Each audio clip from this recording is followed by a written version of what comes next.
दोस्तों, आज हम जानते हैं ब्रायोफाइटा और टेरिडोफाइटा के बारे में। फ्रेंड्स, ब्रायोफाइटा और टेरिडोफाइटा ये पादप का ऐसा समूह है जो विकसित होते हुए पादप में जो लक्षण है वो इनमें देखने को मिलते हैं। यानी कि ये बहुत शुरुआती पादप भी नहीं है, बहुत विकसित भी नहीं है, डेवलपिंग प्लांट इनको कह सकते हैं। दोस्तों, पादप के अगर समूह की बात करें तो सबसे पहले हम शैवाल को पढ़ते हैं। शैवाल के बाद में ब्रायोफाइटा, फिर टेरिडो, उसके बाद जिम्नोस्पर्म और उसके बाद में एंजियोस्पर्म। तो दोस्तों, ये जो समूह है यह विकास या मतलब ऐसा कहें फाइलोजेनेटिक वर्गीकरण के हिसाब से ही है। यानी कि सबसे कम विकसित पादप शैवाल हुए, थोड़े विकसित ब्रायोफाइटा, फिर टेरिडोफाइटा और विकसित जिम्नोस्पर्म और एंजियोस्पर्म। तो फ्रेंड्स, इसमें हम ब्रायोफाइटा और टेरिडोफाइटा देखने वाले हैं। दोस्तों, कुछ पॉइंट्स ब्रायोफाइटा के बारे में अगर देखें पहले, तो ब्रायोफाइट्स जो होते हैं इनको पादप जगत का उभयचर भी कहते हैं। ठीक है, ऐसा क्यों? क्योंकि यह वैसे तो थल पर मतलब है ना, भूमि पर रह सकते हैं जल के बाहर, किंतु जनन के लिए इनको पानी की आवश्यकता होती है। निषेचन हेतु जो इन परागकण मतलब जो भी युग्मक होंगे उसके लिए इनको निषेचन मतलब जल की आवश्यकता होती है, इसलिए इनको पादप जगत के उभयचर कहते हैं। ब्रायोफाइटा पृथ्वी पर अनुक्रमण में महत्वपूर्ण होते हैं। अनुक्रमण में इनका महत्व है। क्योंकि यह शुरुआती जो स्पीसीज होती है, पायोनियर स्पीसीज, उसकी तरह कार्य करते हैं। जैसे कि लाइकेन आदि की तरह यह भी शुरुआती पादपों की तरह वहां पर उगते हैं। तो अनुक्रमण में इनका महत्व है। यह पायोनियर प्रजाति की तरह काम करते हैं, प्रजाति की तरह कार्य करते हैं। ठीक है। ब्रायोफाइटा को दो समूह में बांटा गया है। ब्रायोफाइट्स के दो समूह हैं। एक लीवर समान दिखने वाले, उनको लीवरवर्ट कहते हैं। लीवरवर्ट जो लीवर के समान दिखते हैं, उसके उदाहरण है मार्केंशिया और रिक्सिया। इसी के साथ एक और समूह है जिसका नाम है मॉस। इस समूह में आते हैं फ्यूनेरिया, पॉलीट्राइकम,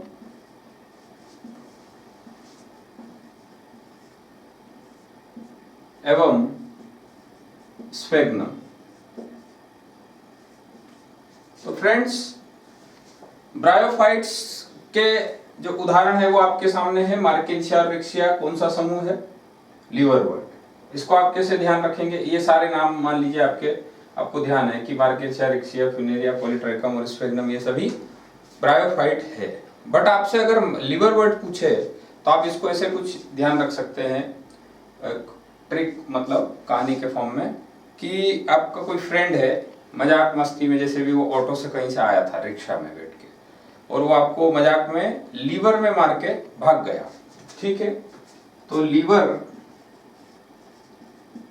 में मार के रिक्शा से भाग गया। अब इससे हमको क्या पता चलता है? लीवर में मारा तो लीवरवर्ट है, और लीवर में मारा यानी मार्केंशिया, मार के भागा तो मार्केंशिया, और किससे भागा है? रिक्शा में बैठ के। यानी कि मार्केंशिया और रिक्शिया दोनों क्या है? लीवरवर्ट है। बचे हुए जो नाम है वो अपने आप ही फिर समझ में आते कि ये मॉस ग्रुप होगा, फिनेरिया, पॉलीट्राइकम और स्फेग्नम। फ्रेंड्स, बायोलॉजी में जो भी पॉइंट्स रहते हैं उनकी बेसिक बात समझने के बाद कहीं ना कहीं ये एक चैलेंज रहता है कि उन बातों को हम एग्जैक्टली याद कैसे रखें, खासकर कोई एग्जाम्पल वगैरह जो नाम होते हैं। तो उसके लिए जरूर हमको कोई लिंक, कोई ट्रिक, नेमोनिक की हेल्प लेना चाहिए। जैसा कि एक एग्जाम्पल आपके सामने, आप भी ऐसे बना सकते हैं कुछ भी, बस शर्त ये कि वो आपको ध्यान रहे सही सही। चलिए अब हम आगे बात करते हैं इनके बारे में। इनमें जो स्फेग्नम है, स्फेग्नम की एक प्रजाति है स्फेग्नम, ये बहुत ही महत्वपूर्ण टेरिडोफाइट है। इसकी एक प्रजाति से पीट पदार्थ प्राप्त होता है जो कि ईंधन, फ्यूल, ईंधन की तरह उपयोग किया जा सकता है, ईंधन के रूप में उपयोग किया जा सकता है। ठीक है, यह किया दोस्तों, ब्रायोफाइट्स के बारे में ऐसा कहा जाता है इनका कोई बहुत ज्यादा आर्थिक महत्व नहीं है, यानी कि बहुत ज्यादा कुछ उत्पादन या ऐसा कोई आर्थिक महत्व नहीं है, किंतु यह ब्रायोफाइट्स अन्य कार्य में इनका महत्व है। जैसे कि यह पैकेजिंग, ब्रायोफाइट्स जलग्राही स्वभाव होने के कारण, जलग्राही होने के कारण इन्हें पैकेजिंग में, अभी आप सोच रहे होंगे कैसी पैकेजिंग, पैकेजिंग में यूज करना, यानी कि जो लिविंग मटेरियल होता है, कोई भी भोज्य पदार्थ वगैरह, इसको लॉन्ग टाइम के लिए थोड़ा ट्रांसपोर्ट करना है, तो वहां पर ये उसमें मॉइस्ट नमी बनी रहे, उसमें फ्रेशनेस बनी रहे, ताजापन, इसलिए इनको पैकेजिंग में यूज कर सकते हैं। ब्रायोफाइट्स के बारे में और भी अगर बात करें, कुछ पादपीय लक्षण या बायोलॉजी के एंगल से अगर देखें इसको, तो इनमें संवहन ऊतक जैसे कि जाइलम, फ्लोएम, ये सब नहीं होते। ब्रायोफाइट्स में, पादप में हम जो जो बातें पढ़ते हैं वे सभी अनुपस्थित दिखेगी आपको। जैसे कि इनमें जड़, तना, पत्ती आदि संरचनाएं अनुपस्थित होगी। पुष्प और बीज की तो बात कर ही नहीं रहे, वो भी अनुपस्थित रहेंगे, आदि अनुपस्थित रहते हैं। इसके अलावा हम देखें ब्रायोफाइट्स में संवहन ऊतक, अब जड़ तना नहीं है, जड़ नहीं है, तना नहीं है, यानी कि वो भी नहीं होगा, तो इनमें संवहन ऊतक मतलब जाइलम, फ्लोएम भी अनुपस्थित होता है। ठीक है, ब्रायोफाइट्स को पादप जगत का उभयचर कहा है। इनमें कहीं ना कहीं निषेचन के लिए अगर युग्मक मतलब युग्मक के निषेचन की बात आती है तो जल आवश्यक हो जाता है। फ्रेंड्स, ब्रायोफाइटा के बारे में आपके एनसीईआरटी में बहुत ही शॉर्ट में दिया है, पर जो दिया है वो अपने आप में एक इंपॉर्टेंट क्वेश्चन बनाता है पैराग्राफ।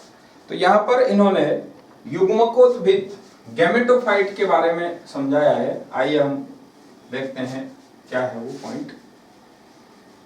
किसी भी जीव के जीवन में दो अवस्था आती है सामान्यतः, एक आती है द्विगुणित अवस्था और एक अगुणित अवस्था। आइए समझते हैं। जैसे कि जो भी युग्मक होते हैं, जैसे ये एन युग्मक है, मतलब युग्मक है वो एन है, यानी कि अगुणित है। दूसरा युग्मक वह भी एन है, मान लीजिए नर्मदा युग्मक है, दोनों संगलित हुए, सही मतलब इनमें निषेचन हुआ, फ्यूजन, उसके बाद में जो प्रजाति बनेगी वो 2n है ना, ये द्विगुणित है। उसको हम जायगोट भी कह सकते हैं या युग्मनज कह सकते हैं। अब दोस्तों यहाँ पे अगुणित द्विगुणित व्यवस्था के बारे में बात कर रहे हैं। तो मान लीजिए पादप का कोई ये भाग है, यह पूरा n है और इसमें ये युग्मक बने हैं, ठीक है, पादप में ये युग्मक बने हैं और इस n पादप शरीर को हम कहते हैं युग्मकोद्भिद, युग्मक को रखने वाला, युग्मकोद्भिद। तो डायरेक्ट ये याद रख सकते हैं कि जो गैमेटोफाइट यानी कि युग्मकोद्भिद होता है वह n होता है, अगुणित होता है। और इसमें जो युग्मक बनेंगे एक ही बॉडी पर बन सकते हैं, अलग भी बन सकते हैं, जैसे कि मार्केंशिया में मेल फीमेल बॉडी अलग अलग है। अब ये युग्मक फ्यूज होते हैं तो ये 2n जाइगोट। अब अगर जाइगोट डेवलप होता है तो पूरा प्लांट का जो पार्ट रहेगा वह पार्ट कैसा रहेगा, वह 2n रहेगा और इस 2n पार्ट को हम कहेंगे, इस भाग को हम कहते हैं स्पोरोफाइट, यानी बीजाणुद्भिद, बीजाणुद्भिद इसको कहें। दोस्तों ये युग्मकोद्भिद यानी कि इसको हम कह रहे हैं गैमेटोफाइट, इसको हम गैमेटोफाइट कहेंगे n को, और 2n को स्पोरोफाइट कहेंगे। अब यहां पर मैंने अभी तो अलग अलग बनाए हैं पर इसकी सच्चाई कुछ ऐसी है इसमें कि ये जो गैमेटोफाइट है,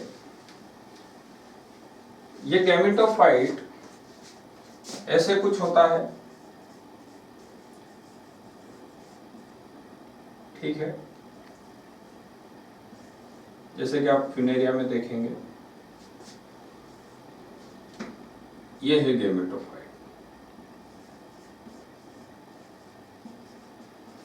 अब दोस्तों यहां पर हम कह सकते हैं गैमेटोफाइट युग्मकोद्भिद n है, गैमेटोफाइट क्या है, n, ठीक है, गैमेटोफाइट n है और स्पोरोफाइट 2n है। तो यहां हम कह रहे हैं कि इसमें जो पॉइंट आता है गैमेटोफाइट और स्पोरोफाइट के रिलेशन पर कि बीजाणुद्भिद बीजाणुद्भिद स्पोरोफाइट जो है वह युग्मकोद्भिद पर आश्रित रहता है, डिपेंड रहेगा। यानी कि ये जो बीजाणुद्भिद स्पोरोफाइट है ये स्वतंत्र नहीं है, यह देखिए किसके ऊपर है, गैमेटोफाइट के ऊपर डिपेंड है, आश्रित है, भोजन आदि सभी के लिए। तो गैमेटोफाइट होता है यह प्रकाश संश्लेषी स्वकोषी होता है, प्रकाश संश्लेषी होता है, ठीक है, और स्पोरोफाइट इस पर डिपेंड रहेगा, ठीक है। ऐसे पॉइंट आपको इसमें देखने को मिलते हैं। और अगर बात करें तो इसमें फिर प्रभावी अवस्था कौन सी है, n जो n नॉट 2n, n जो है गैमेटोफाइट है वह प्रभावी अवस्था रहती है। तो ऐसे कुछ पॉइंट है कि स्पोरोफाइट स्वतंत्र नहीं होता है, वह गैमेटोफाइट पर आश्रित है, ठीक है। पादप का वह भाग जो 2n है उसको क्या कहेंगे, स्पोरोफाइट। पादप का वह जो भाग n है जिसको हम क्या कहेंगे, गैमेटोफाइट। और ये स्पोरोफाइट 2n इस गैमेटोफाइट पर डिपेंड रहता है, यह स्वतंत्र नहीं होता है। ऐसे कुछ पॉइंट्स लिखे रहते हैं जो आपको ध्यान रखना है। दोस्तों और भी पॉइंट्स है, लीवरवर्ट और मॉस के बीच थोड़ा कुछ अंतर देखने को मिलता है। लीवरवर्ट कम विकसित ब्रायोफाइट है जबकि मॉस जो होते हैं विकसित होते हैं। मॉस में प्रोटोनिमा स्टेज देखने को मिलती है, प्राइमरी एंड सेकेंडरी।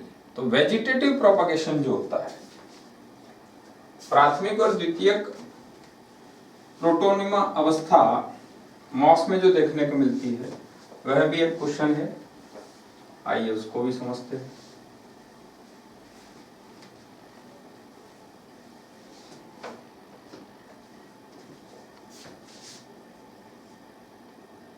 इसमें पॉइंट ये है, वेजिटेटिव प्रोपगेशन यानी कायिक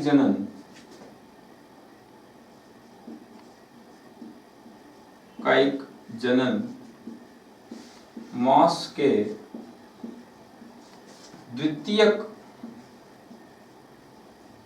प्रोटोनीमा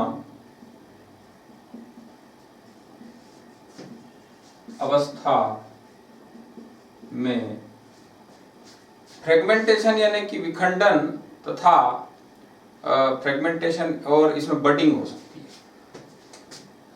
प्रोटोनीमा अवस्था में फ्रेगमेंटेशन तथा बडिंग, कलिका है ना, मुकुलन कह सकते हैं जिसको, मुकुलन द्वारा होता है। ठीक है, तो प्राइमरी प्रोटोनीमा में ये नहीं होगा। Primary protonema stage direct spore से डेवलप होती है, जबकि ये जो सेकेंडरी प्रोटोनीमा होती है यह लीफी स्टेज है। इसमें फ्रेगमेंटेशन और बडिंग द्वारा आगे जनन हो सकता है। ये एक टाइप का वेजिटेटिव यानी कि अलैंगिक जनन है। और दोस्तों इसके एग्जाम्पल्स भी इंपॉर्टेंट है ही सही।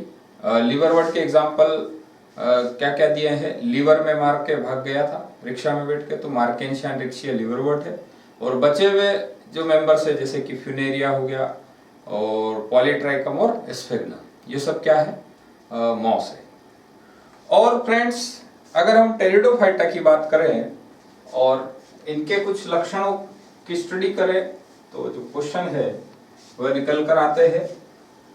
टेरिडोफाइट्स को 4 वर्ग में बांटा है। 4 वर्ग उसके कुछ ऐसे हैं, उनको हम ट्राई करते हैं। एनसीईआरटी में क्या क्या दिए हैं, उनको ज्यादा ऐसा टफ नहीं है, याद रह सकते हैं वो। तो एक तो है साइलोप्सिडा,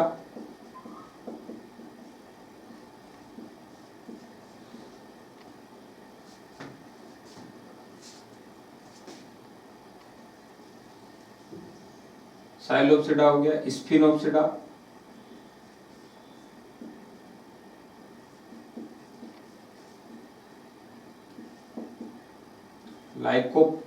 लाइकोप्सिडा भी आएगा एक,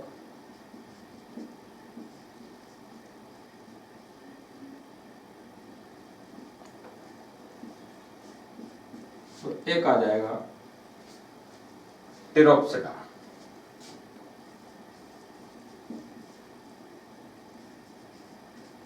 ये 4 वर्ग है टेरिडोफाइटा के। तो इसके सभी के एक एक दो दो एग्जाम्पल हमको ध्यान होना चाहिए। जैसे कि इसमें टी डीटीए याद रखना है हमको। टी से टेरोप्सिडा, डी से ड्रायोप्टेरिस, ड्रायोप्टेरिस आएगा, टेरिस आएगा और आखिरी में एवं एडियंटम। ठीक है, ड्रायोप्टेरिस, टेरिस और एडियंटम, ये 3 टेरिडोफाइटा के एग्जांपल है। और वो भी कौन सी क्लास है, टेरोप्सिडा। लाइकोप्सिडा में आएगा सिलेजिनेला एंड लाइकोपोडियम, इसमें आ जाएगा सिलेजिनेला एवं लाइकोपोडियम आ जाएगा। और दोस्तों स्फिनोप्सिडा में आएगा हॉस्टेल इक्विसिटम, इसमें आएगा इक्विसिटम। और साइलोप्सिडा में आएगा सिलेजिना और लाइकोपोडियम, इसमें आएगा साइलोटम आ जाएगा इसमें। ठीक है, इस तरह से 4 वर्ग है ये टेरिडोफाइटा का। टेरिडोफाइटा के 4 वर्ग है, चारों के कुछ कुछ एग्जांपल आपको ध्यान रखना है। आपके एनसीईआरटी में सब दिए हैं पॉइंट्स। और इसमें कुछ और डायग्राम्स दिए हैं जो आपको ध्यान रखना है। जैसे कि यहाँ पर सेलेजिनेला, इक्विसिटम, फर्न, सेल्विनिया, इन सभी के डायग्राम्स आपको पहचान में आना चाहिए। और बाकी एग्जांपल्स ध्यान रखना है। और कुछ इंपॉर्टेंट पॉइंट है वो मैं आपसे डिस्कस करता हूं। दोस्तों विषम बीजाणु मतलब होमोस्पोरस हेटेरोस्पोरस की जो अवस्था है उसको लेके यहाँ पर एक क्वेश्चन है। तो पॉइंट ये है, अधिकांश टेरिडोफाइट कैसे होते हैं? अधिकांश टेरिडोफाइट होंगे वो सम बीजाणुक होते हैं, सम बीजाणुक यानी कि होमोस्पोरस होते हैं। ठीक है, होमोस्पोरस। अधिकांश टेरिडोफाइट सम बीजाणुक होते हैं, किंतु जैसे कि अपना हो गया सेलेजिनेला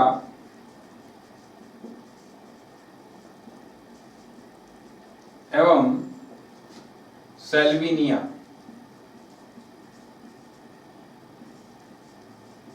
यह कैसे होता है? विषम बीजाणु होता है, हेटेरोस्पोरस। Very important. तो हेटेरोस्पोरस या फिर विषम बीजाणु में कौन आएगा? HSS, यानी कि हेटेरोस्पोरस में आएगा सेलेजिनेला और सेल्विनिया, ये दोनों हेटेरोस्पोरस है, विषम बीजाणु। जबकि बाकी सब जो टेरिडोफाइट है वह अधिकांश कैसे हैं? होमोस्पोरस। दोस्तों मैं यहाँ पे एक और क्वेश्चन आपको बता देता हूं कि जो जिम्नो और एंजियोस्पर्म है वे सभी भी हेटेरोस्पोरस होते हैं, विषम बीजाणु होते हैं। ठीक है, अब यहाँ इन कुछ में यह लक्षण दिख रहा है, यानी कि डेवलप हो रहे हैं ये टेरिडोफाइट में विकसित जीवों के जैसे कुछ कुछ लक्षण विकसित प्लांट के जैसे आ रहे हैं। जैसे यहाँ पे सीड हैबिट भी इनमें देखी जाती है। इनमें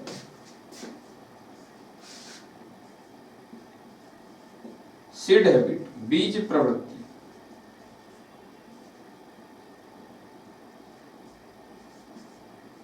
देखी जाती है। ठीक है, ये पॉइंट भी आप पढ़ेंगे। तो वो टेरिडोफाइट के हेटेरोस्पोरस में देखी जाती है, ना कि होमोस्पोरस। ये सारे इंपॉर्टेंट क्वेश्चंस है, आप इनको अगर ध्यान से पढ़ते हैं तो ये सब इंपॉर्टेंट। दोस्तों एक और पॉइंट छूट रहा है जो ब्रायोफाइटा का है, उसको हम कवर कर लेते हैं कि ब्रायोफाइट्स में जो मार्केंशिया होती है, मार्केंशिया लीवरवर्ट मेंबर है, तो मार्केंशिया के थैलस, उसकी बॉडी को थैलस कहेंगे, मार्केंशिया के थैलस में जो गेम्मा कप होते हैं,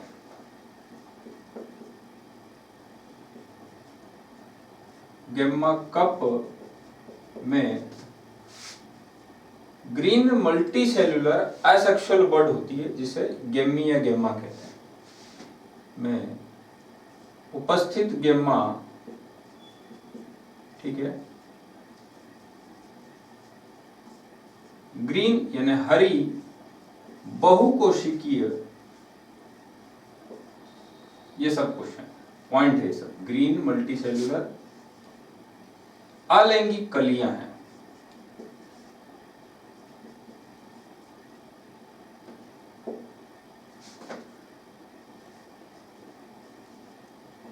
ठीक है, ये पॉइंट आपको क्लियर। गेम्मा कप कहां होते हैं? मार्केंशिया के बॉडी पर, और उसमें गेम्मी या गेम्मा जो स्ट्रक्चर होते हैं वो ग्रीन मल्टी सेल्यूलर एसेक्सुअल बड है, हरी बहुकोशी अलैंगिक कलियां होती है। दोस्तों और आपको क्वेश्चन अगर वापस टेरिडोफाइटा में आते हैं, तो टेरिडोफाइटा में गेमेटोफाइट और स्पोरोफाइट की बात करें तो ब्रायोफाइटा का जो गेमेटोफाइट है वो प्रभावी है, जबकि टेरिडोफाइटा में जो स्पोरोफाइट है वो प्रभावी है। ब्रायोफाइट्स में गेमेटोफाइट डोमिनेंट है N, और जबकि टेरिडोफाइट में जो स्पोरोफाइट है 2N वह प्रभावी है। ठीक है दोस्तों, ब्रायोफाइटा में हमने देखा कि जो स्पोरोफाइट है वो गेमेटोफाइट पर डिपेंड है, किंतु टेरिडोफाइटा में प्रभावी अवस्था तो स्पोरोफाइट है, वहां पे गेमेटोफाइट है, पर यहाँ पर टेरिडोफाइटा का जो गेमेटोफाइट है वह प्रभावी तो नहीं है, किंतु वह भी स्वतंत्र जीवी प्रकाश संश्लेषी हो सकता है। तो फिर ये अपने आप में एक क्वेश्चन है कि टेरिडोफाइट की प्रभावी अवस्था तो स्पोरोफाइट है, बिल्कुल सही रहेगा, किंतु इसका गेमेटोफाइट भी कमजोर नहीं होता है, ऐसा कह सकते हैं कि टेरिडोफाइटा का गेमेटोफाइट यानी कि युग्मकोद्भिद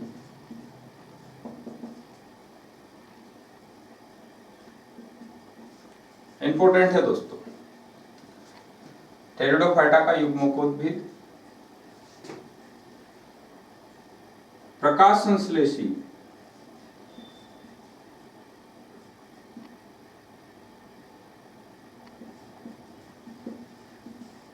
स्वतंत्र जीवी आश्रित नहीं है। ये ऐसा नहीं है कि गेमेटोफाइट स्पोरों पर आश्रित है, स्वतंत्र जीवी, फ्री लिविंग है। अब प्रकाश संश्लेषी बोला है तो स्वकोशी एवं स्वकोशी होता है, जिसे हम प्रोथेलस कहते हैं। Very important.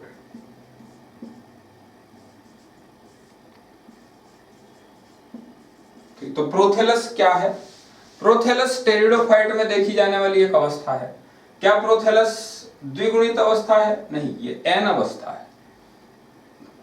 क्या यह आश्रित है या स्वतंत्र जीवी? यह स्वतंत्र जीवी है। ठीक है, तो प्रकाश संश्लेषी स्वतंत्र जीवी अगुणित अवस्था के यानी गेमेटोफाइट को हम प्रोथेलस कह रहे हैं। किसमें? टेरिडोफाइटा में। तो फ्रेंड्स, ऐसे एनसीईआरटी में बहुत सारे पॉइंट्स दिए हैं जो अपने आप में नीट का एक क्वेश्चन है। बातें छोटी छोटी है किंतु सभी इंपॉर्टेंट क्वेश्चंस है। इनको आप पढ़ते रहिए और रिवाइज करते रहिए। Best of luck.